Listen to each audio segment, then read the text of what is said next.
तो देश भर में नौतपा शुरू हो चुका है। हर जीव गर्मी और हीट वेव से परेशान है। इंसान हो या जानवर, हर कोई मान रहा है कि जल्दी से गर्मी से निजात मिले। लेकिन नौतपा खेती के लिए बहुत महत्वपूर्ण माना जाता है। रोहिणी के प्रारंभिक 9 दिन गर्म होते हैं। इन 9 दिनों में तपिश और लू चलने से बारिश पर अच्छा प्रभाव पड़ता है। कहा भी जाता है कि जितनी गर्मी उतनी ही अच्छी बारिश। नौतपा के दरमियान खेतों में विचरने वाले जहरीले जानवर खत्म हो जाते हैं और सरल अर्थों में चूहे, कीड़ों और दूसरे सांप जैसे जहरीले जानवरों के अंडे समाप्त हो जाते हैं। ये काल उनके प्रजनन का काल होता है। हमारे सहयोगी ने ज़िले के कृषि विभाग के संयुक्त निदेशक से बात की और जाना कि नौतपा किस तरह खेती के लिए महत्वपूर्ण है। प्रदेश में भीषण गर्मी का दौर जारी है। पूरे प्रदेश में नौतपा शुरू हो गया है। नौतपा वो 9 दिन होते हैं जिस दिन भयंकर गर्मी पड़ती है। इसके बारे में मारवाड़ी में एक कहावत है, दोए मूसा दोए कातरा, दोए टिड्डी दोए ताव, दोयारी बारी जल हरे, दोए बिसर दोए बाव। यानी इसके बारे में कहा जाता है कि जब नौतपा पड़ता है तो इसमें गर्मी से भले ही लोग परेशान होते हैं, लेकिन किसान के लिए और खेती के लिए नौतपा काफी फायदेमंद साबित होता है। कैसे साबित होता है और किस तरह से किसानों को इसका लाभ मिलता है, इस पर बात करने के लिए हमारे साथ मौजूद हैं कृषि विभाग के ज्वाइंट निदेशक, जिनसे बात करते हैं कि क्या है इसका पूरा नौतपा का जो सिस्टम होता है और कैसे उससे किसानों को लाभ मिलता है। सर, ये नौतपा कैसे काम करता है और इसका लाभ किसानों को कैसे मिलता है? नमस्कार। जैसा कि हम देख रहे हैं कि अभी पूरे राज्य में बहुत गर्मी पड़ रही है। नौतपा का एक इंडिकेशन है कि अब से शुरुआत हुई है गर्मी। 9 दिनों तक अच्छी गर्मी, भीषण गर्मी पड़ेगी। ये आम जनता के लिए तो काफी मतलब हानिकारक है, कष्टदायक है। लेकिन कृषि की अगर तरफ अपन देखते हैं तो जो किसान भाइयों के जो खेत है इस समय बड़े तप रहे हैं वो, और इन खेतों से ही किसान की जीवनी जुड़ी हुई है।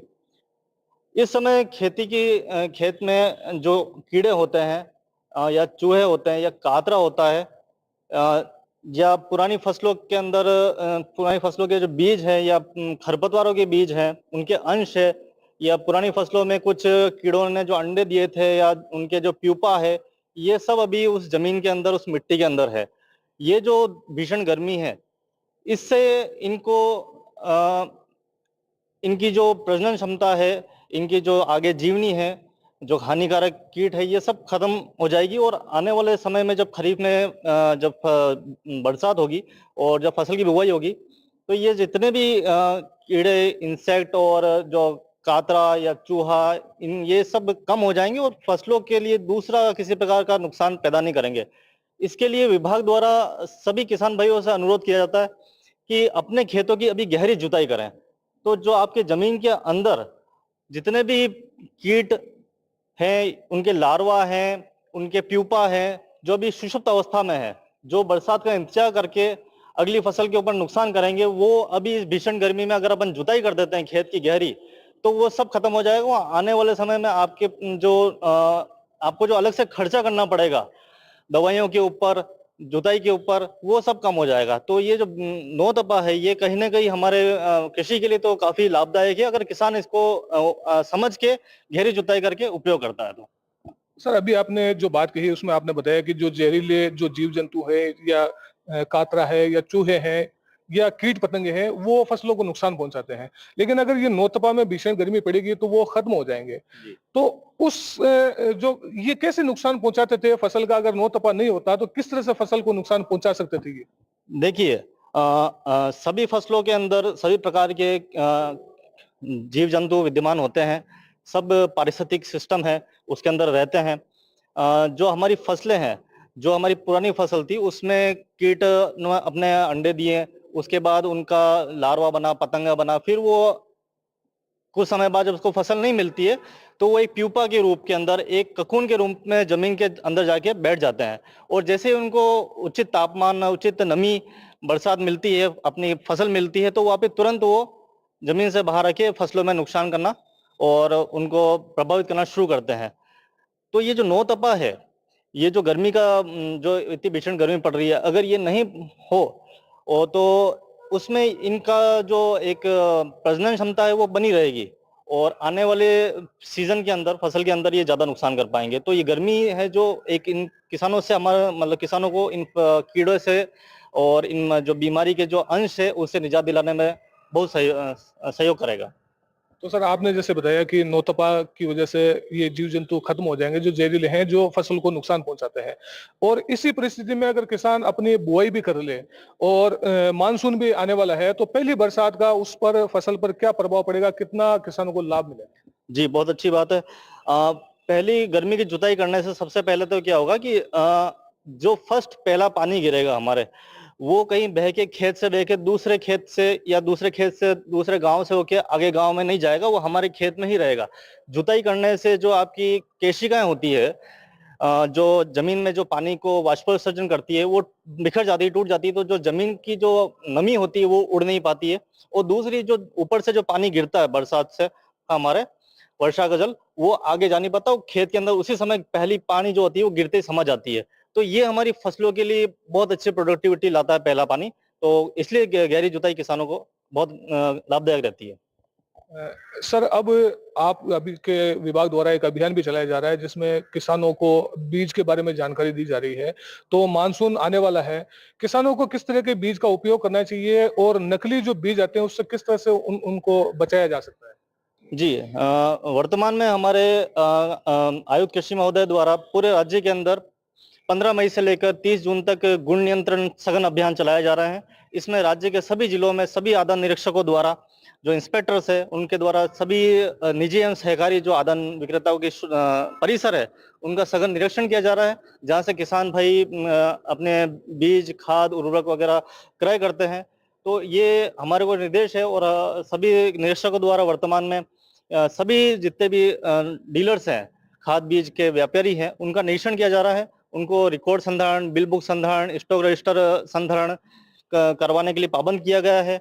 इसके अतिरिक्त उनके वहां से जो बीज है, खाद है या दवाइयां हैं जो किसान उपयोग लेगा अपनी फसलों के लिए, उनके नमूने आहरण करके प्रयोगशाला में जांच हेतु भिजवाए जा रहे हैं, ताकि एक ये सुनिश्चित हो जाए कि जो आदान किसानों को मिले वो अच्छी गुणवत्ता का, उपयुक्त गुणवत्ता का मिले, ताकि किसान का जो आने वाला जो खर्चा है नकली खाद बीज के ऊपर, वो उस पर पूरी रोकथाम हो सके। तो ये थे कृषि विभाग के अधिकारी जिन्होंने पूरी विस्तार से जानकारी दी है और ये बताया कि नौतपा भले ही आमजन के लिए कष्टदायक हो क्योंकि इसमें भीषण गर्मी पड़ती है और आमजन के साथ ही जीव जंतु भी परेशान होते हैं, लेकिन खेती के लिए और किसानों के लिए ये काफी लाभदायक है क्योंकि इसकी गर्मी की वजह से जो जीव जंतु होते हैं, जो जहरीले जीव जंतु होते हैं, जो फसलों को नुकसान पहुंचाते हैं, जो कीटनाशक कीट पतंगे होती हैं, वो इससे नष्ट हो जाते हैं। और पहली बरसात जब होती है उससे किसानों की जो फसलों की पैदावार है वो अच्छी होती है और गुणवत्तापूर्ण होती है। ऐसे में ये नौतपा जहां कहीं लोगों के लिए कष्टदायक है, वहीं दूसरी ओर खेती और किसानियों के लिए बेहद लाभदायक साबित हो रही है। डीडवाना से जहीर अब्बास उस्मानी, एनडीटीवी। तो डीडवाना से खेती के लिए किस तरह नौतपा फायदेमंद रहता है, इस पर हमारे सहयोगी ज़हीर की रिपोर्ट थी। इन दिनों प्रदेश में भीषण गर्मी का दौर लगातार जारी है। गर्मी में पीने के पानी की समस्या और गहरा जाती है। डीडवाना जिला मुख्यालय से सिर्फ 7 किलोमीटर दूर दादू बासनी में लंबे समय से पेयजल की समस्या है। इसी पर विशेष नजर से एनडीटीवी की ये रिपोर्ट। प्रदेश में भीषण गर्मी का दौर जारी है और इसी के साथ जल संकट भी गहराया हुआ है। हम खड़े हैं इस समय डीडवाना जिले के दादू बासनी ग्राम में, जहां पिछले लंबे समय से पानी का संकट है। इस गांव में हालात ये है कि नल से पानी लोगों को मुहैया भी नहीं हो रहा, उसके विपरीत लोगों को टैंकरों से पानी मंगवाकर अपनी प्यास बुझानी पड़ रही है। गांव में 3 पानी के हौदे बने हुए हैं, लेकिन दुर्भाग्य की स्थिति है कि तीनों ही खाली पड़े हैं। आप देख सकते हैं ये एक पानी का टांका है, हौदा है जो लंबे समय से बंद पड़ा है, जिसमें पानी की एक बूंद भी नहीं है। यहीं पास में एक खेली भी है, खेली भी सूखी पड़ी है। आप अनुमान लगा सकते हैं कि खेलियां भी खाली पड़ी है। लोगों के पीने के लिए पानी नहीं है, वहीं पशु पक्षियों के लिए, जीव जंतुओं के लिए भी पानी नहीं है। यहाँ कुछ लोग मौजूद हैं जिनसे हम बात करने की कोशिश करते हैं और जानते हैं कि पानी की समस्या किस कदर विकराल है और कैसे लोगों को अपना जीवन यापन करना पड़ रहा है। आपका क्या नाम है? મારું નામ રામેશ્વર। रामेश्वर जी, कितने समय से पानी आता है आपको? પાણી આવી ગયું ને સમય કાંઈ ગયા પીડા પડે सूखा और पड़सी नीचा है पानी कटावे आवे कोई नहीं बिल्कुल नहीं आता। आवे को खाए नाम आतुर आवे कोई के पुगे 2 घड़ा कोई के नहीं पुगे ओ ढंग है तो फिर पानी कैसे मंगाते हो आप, कैसे अपना जीवन यापन करते टैंकर मंगावा साहब टैंकर मंगा फुर्ती करा आधा नहावा आधा पग धोवा आधा कौन धोवा आधा तीसरा आधा भूखा हां कंडीशन है। हो? आपका क्या नाम है? पप्पूराम जी पप्पूराम जी, पानी की स्थिति किस तरह की है आपके गांव में? बहुत माड़ी है स्थिति तो मैं तो मजदूरी करवा वाला आदमी 200 रुपया में टैंकर का 800 रुपया लगा है पानी की तो बहुत देखा है मैं तो पानी ये सब देखो यहीं पड़ा है कद देखा है पानी को बिल्कुल ही पानी की बहुत समस्या हो रही है। तो पानी, नहर का पानी आपके गांव में आया या नहीं हाँ, आया? वो भी नहीं आ रहा है सप्लाई नहीं हो रहा नहर का पानी तो उसकी पाइपलाइनें बिछी या नहीं बिछी? पाइप तो लाइन बिछाई दी है बंक कहीं करा दो बंक कदसी कावर कदसी आवी कौन बिल्कुल ही बहुत दिक्कत आ रही है पानी की तो समस्या हो रही है। बहुत समस्या हो रही है। कुछ और ग्रामीण भी मौजूद हैं जिनसे भी हम बात कर रहे हैं और जानने का प्रयास करते हैं किस तरह की समस्या है। आपका क्या नाम है? आरिफ नाम है मेरा। आरिफ साहब, आपके गांव में क्या नहर का पानी आ चुका है, और अगर आ गया है तो कितने दिनों से सप्लाई हो रहा है? 1 हफ्ते के बाद में सप्लाई होता है 2 घंटे। उसमें पीने का पानी तो फिर उसमें जानवरों को पिलाते हैं, उसी में हम इस्तेमाल करते हैं। और 1 हफ्ते के बाद में सिर्फ 2 घंटे आता है। ये 150 घरों की आबादी है, उसमें क्या कैसे होगा, पूर्ति नहीं होती है। और जहाँ तक जानवरों के लिए 1-2 टैंकर लगाए हुए हैं, जो ठेकेदार कभी आते हैं कभी नहीं आते हैं, इस तरीके से चल रहा है। नहीं, अगर पानी नहर का आपके गांव में नहीं आया और आप जिस हिसाब से बता रहे हैं कि सप्लाई नहीं होती है, तो फिर ऐसे स्थिति में किस तरह से आप जीवन यापन करते हैं? जैसे इन्होंने बताया टैंकर मंगवाना पड़ता है, तो एक एवरेज घर में अगर बात करें, एवरेज टैंकर कितने आ जाते हैं 1 महीने में? 1 महीने में 2 टैंकर तो आ ही जाते हैं आराम से। बाकी इसे थोड़ा कंजूसी करके चलाते हैं काम। थोड़ा-थोड़ा पानी इस्तेमाल करते हैं। तो टैंकर वाले भी तो कहीं से पानी लाते होंगे, अगर मान लो वो ला रहे हैं तो वो कहाँ से ला रहे वो हैं? डीडवाना से लाते हैं, पता नहीं कहाँ से कौन से ट्यूबवेल से लाते हैं। तो एक टैंकर के कितने रुपए लेते हैं वो? 600-700 रुपए लेते हैं 1 टैंकर के पानी के। तो प्रत्येक गांव की, मतलब घर की ये स्थिति है? हाँ, यही स्थिति है। जैसे नहर वाला आ गया तो 1 हफ्ते के बाद में 2 दिन तक तो हमारा ठीक-ठाक चलेगा। उसके तीसरे चौथे दिन यही समस्या होती है। नहर का सबके कनेक्शन हो चुका है घर में? हाँ, कनेक्शन सबके होता है। बाकी जोन नहीं बनाए हुए हैं। जोन बना इसकी वजह से कई घरों में पानी सप्लाई नहीं हो जाता है। कई समय ये समस्या ज़्यादा है। पहले भी हमने इस गांव की स्थिति देखी है। इसमें जल संकट आज की बात नहीं है, ये काफी लंबा समय हो चुका है। पहले यहाँ खारा पानी आता था और उस समय भी यहाँ टैंकरों से जलापूर्ति करनी पड़ती थी। यानी यहाँ गांव में होदे सरकार ने बनाए हैं, लेकिन वो खाली पड़े रहते थे। तो उस स्थिति में आज की स्थिति में कुछ सुधार हुआ है? कुछ सुधार है। इससे पहले जैसे ये इधर ट्यूबवेल खुदवाई थी, तो उससे मतलब इतना नमकीन पानी था कि उससे थोड़ा गुजारा करते थे। जैसे बर्तन वगैरह में धोने में या टॉयलेट वगैरह नहाने धोने में वो काम लेते हैं। बाकी टैंकर मंगवा के और पीने के लिए वो इस्तेमाल करते थे।